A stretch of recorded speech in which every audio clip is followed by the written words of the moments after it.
I was only 15 when the dream first began to take shape. A dream that now feels less like ambition and more like a trap laid out for me long before I even understood the dangers. I wanted to become a model. At barely 4'10", Southeast Asian, with crooked teeth that made me feel small and out of place, it seems absurd in hindsight. But at that age, you cling to fantasies, believing they'll take you somewhere brighter, safer, better. My mom believed in me. She always did. She paid for agency fees we couldn't really afford, stitched together my little portfolio, and told me I could do anything. That love feels like both my salvation and my curse, because it was the very thing that carried me into a nightmare. The agency never booked me. I wasn't marketable. That word burned into me like a rejection stamp. So I started looking on my own, scrolling through forums and websites that promised opportunities but reeked of danger I couldn't yet recognize. I was 15, not cautious, not worldly, just eager. That's when I found the site where models and photographers could connect directly. And that's when he found me. He wasn't the only one, but something about his offer made him stand out. He said he'd cover my time, my travel. He lived 3 hours away, in a place I'd never been. To me, that felt like proof of seriousness, professionalism. My mom agreed to take me, but only if my dad and little sister came along too. I was relieved, though part of me worried it would look unprofessional. I didn't realize then it may have saved my life. The drive was long, stretching into woods that grew thicker and darker as we approached his home. His house appeared suddenly, rising out of the trees like something out of a film. Enormous, almost grotesquely large compared to its surroundings. A barn bigger than my family's entire house loomed beside it. Isolated, no neighbors, no one to hear a scream. His wife answered the door, perfectly pleasant, the picture of domestic normalcy, folding laundry in the living room as if we were just casual guests. But it was the clothes that unsettled me. Children's clothes, small shirts and socks neatly stacked. Yet no children appeared. None were ever mentioned. My stomach twisted, though I told myself not to be paranoid. Then came her husband, the man himself. I can barely remember his face now. That's what chills me most, how utterly forgettable he seemed. Paperwork, tax forms, contracts, everything neat, official, enough to make me feel ridiculous for worrying. Until he asked the question, "What would your stage name be?" Why would I need a stage name? The word slithered inside me like a warning bell, one I forced myself to ignore. The barn studio was like something out of a dream and a nightmare all at once. Racks of costumes, bright, blinding lights, computers whirring. The scale of it overwhelmed me. I changed into my own clothes, heart pounding. My family stepped outside at his suggestion. Kids get nervous when their parents watch. My father whispered in our language, "Scream if anything happens. We'll be right outside." I clung to that. Then, so casually, he said it. "Can you pull your sleeve down over your shoulder? It's fine if your nipple shows. I can Photoshop it out." The air collapsed around me. Every instinct screamed. His voice was too calm, too practiced. My throat tightened, but I forced a weak laugh, asking for a break. He showed me the photos, lifeless, hollow, not art. Exploitation wrapped in the flimsy disguise of creativity. He pressed for more, but I said I'd ask my parents first. My voice shook, but I made it out of that barn. When I told my mom I wanted to leave, she didn't hesitate. She spun a quick lie about the long drive home, gathered us all, and we left. The car was silent, suffocating. My little sister later whispered that when she had tried to open the barn door to check on me, it had been locked. The truth came later. That website wasn't just shady, it was a front for a CP ring. Stage names, swimsuits on children, photos designed to make them look like adults. A marketplace of stolen innocence. Suddenly, everything made sense. The mansion in the woods, the perfect wife, the locked barn doors. Their empire was built on the shattered dreams of girls like me. And the worst part? I'd left my birth certificate in his office. My name, my identity, my life in his hands. To this day, I don't know what he did with it, if he still has it, if he still remembers me. Sometimes I pray he was caught, that justice found him. Other nights, I imagine he still prowls, searching for the next naive girl, ready to welcome her into that perfect house with the smiling wife and locked barn doors. He stole more than my confidence. He stole my trust in the world, my comfort in the spotlight. I wanted the light. I walked into the shadows instead. And I'll never stop wondering how many others never walked back out.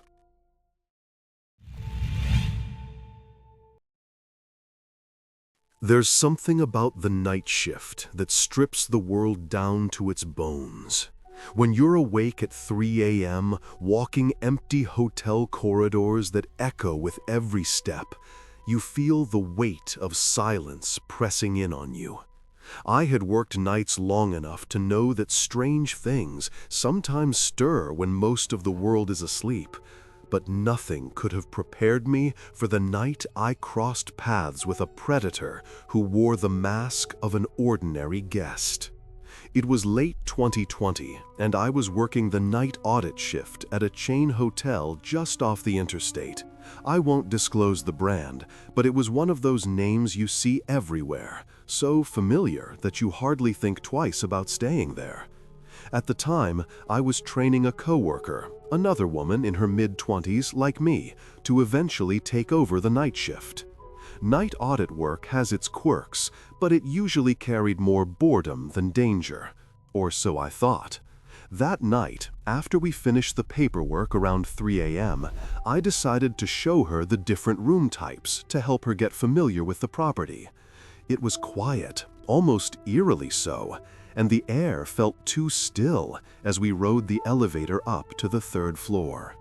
The moment the doors slid open, something shifted. A tension, thick and invisible, hit me like a wave. The hallway stretched out in front of us, perfectly ordinary in appearance, but it made the hairs on the back of my neck stand up.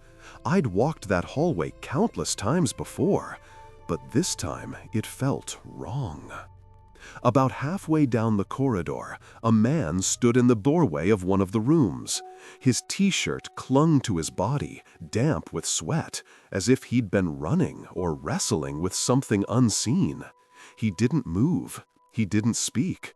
He just stood there, his eyes fixed coldly on the hallway, watching, waiting. We offered him the polite greeting we were trained to give, but he never responded, not even a nod. Still, I felt his eyes follow us, unblinking. A gut-deep fear rose inside me, sharp and undeniable. When we reached the suite and closed the door, I turned to my coworker and whispered, "That guy gives me a really bad feeling. Let's not pass him again. We'll take the stairs instead." She nodded immediately, her face pale, her body tense. But when we stepped back into the hallway, my blood ran cold. He was no longer in his doorway. He was in the middle of the hall, still, silent, facing us. His presence felt deliberate, predatory. I leaned close and whispered, "When we hit the stairs, take off your shoes. We're running." We slipped off our shoes at the stairwell and bolted, 3 flights down, lungs burning, hearts hammering, until we finally burst into the freezing night air. Only when we were locked safely inside the office did we allow ourselves to breathe again. But the safety didn't last. On the security cameras, we saw him. The moment we'd entered the stairwell, he began moving, following. His steps were calculated, not drunken, not sloppy. His head turned, scanning for us like a predator scenting prey. We pulled up his reservation. The name tied to his room was forgettable, generic. Still, I made a note. I'd tell my manager in the morning to put him on the do not rent list. Something about him was all wrong. Almost a year later, late 2021, I was scrolling through Facebook when a headline froze my blood. The shopping cart killer identified, Anthony Robinson linked to multiple murders.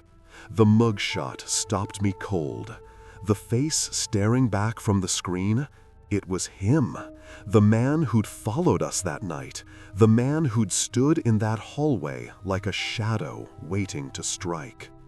Anthony Robinson had been arrested for luring women to hotels, murdering them, and disposing of their bodies using shopping carts to wheel them away like discarded trash. The reports detailed multiple victims, women who had trusted the wrong man, women who would never make it home again. And all I could think was, we had been inches away.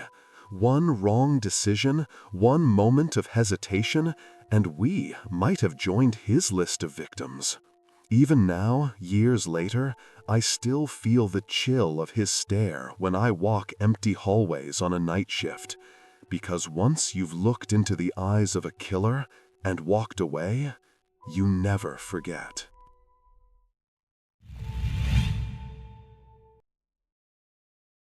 Some stories don't fade with time. They cling to you, festering in the corners of your memory, waiting to crawl back into your thoughts on quiet nights.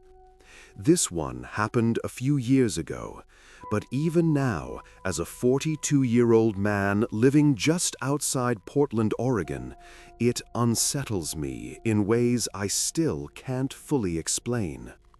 I've always had a harmless little hobby, slipping out alone, grabbing a beer, and losing myself in pinball.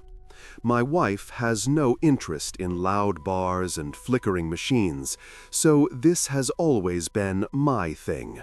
Just me, the glow of the arcade lights, and the clack of steel against glass. I even have an app that maps out every pinball machine in the area. Before the pandemic, I'd wander the city on nights like this, bouncing between bars, chasing the rhythm of free plays and neon. The Oregon mask mandate had just been lifted, and I remember finishing work early that day. I felt restless, excited. I hopped on the train with one simple goal: play the Sopranos pinball machine, my favorite.